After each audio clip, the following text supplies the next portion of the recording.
Telangana RTC బస్సుల్లో మహిళలకు ఉచిత ప్రయాణం కల్పించడంపై ఆటో డ్రైవర్లు మండిపడుతున్నారు. మహాలక్ష్మి పథకం వల్ల ఆడవాళ్లు ఆటోలెక్కడం లేదని, తమ బతుకులు రోడ్డున పడ్డాయని ఆందోళన వ్యక్తం చేస్తున్నారు. మహిళలను ఆదుకున్న ప్రభుత్వం తమకు కూడా ఏదో ఒక సాయం చేయాలని డిమాండ్ చేస్తున్నారు. రాష్ట్ర వ్యాప్తంగా డ్రైవర్లు మహాలక్ష్మి పథకానికి వ్యతిరేకంగా తీవ్ర ఆందోళన చేపడుతున్నారు. ప్రభుత్వం తమ గోడు పట్టించుకోకపోతే కనీసం తమ ఆటోలను ప్రభుత్వ సంస్థల్లో పెట్టుకోవాలని కోరుతున్నారు.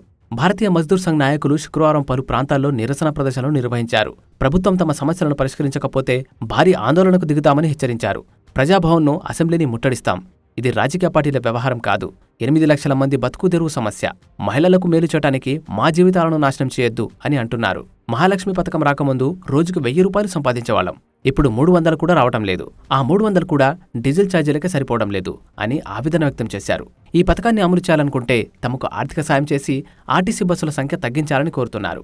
కేసీఆర్ ప్రభుత్వం రవాణా చట్టాన్ని తుంగలో తొక్కి ఓలా, ఉబర్ క్యాబ్ సర్వీసులను తీసుకొచ్చి తమకు ఇబ్బంది పెట్టిందని, ఇప్పుడు రేవంత్ ప్రభుత్వం చావుదెబ్బ కొట్టిందని వాపోయారు. తమ సమస్యలను పరిష్కరించకపోతే 18వ తేదీన బస్సు డిపోల వద్ద ధర్నా చేస్తామని, 19న కలెక్టర్లకు వినతి పత్రాలు సమర్పిస్తామని తెలిపారు. ప్రభుత్వం స్పందించకపోతే ప్రజా సంఘాలకు సమస్యలను వివరించి భారీ ఆందోళన చేపడతామన్నారు.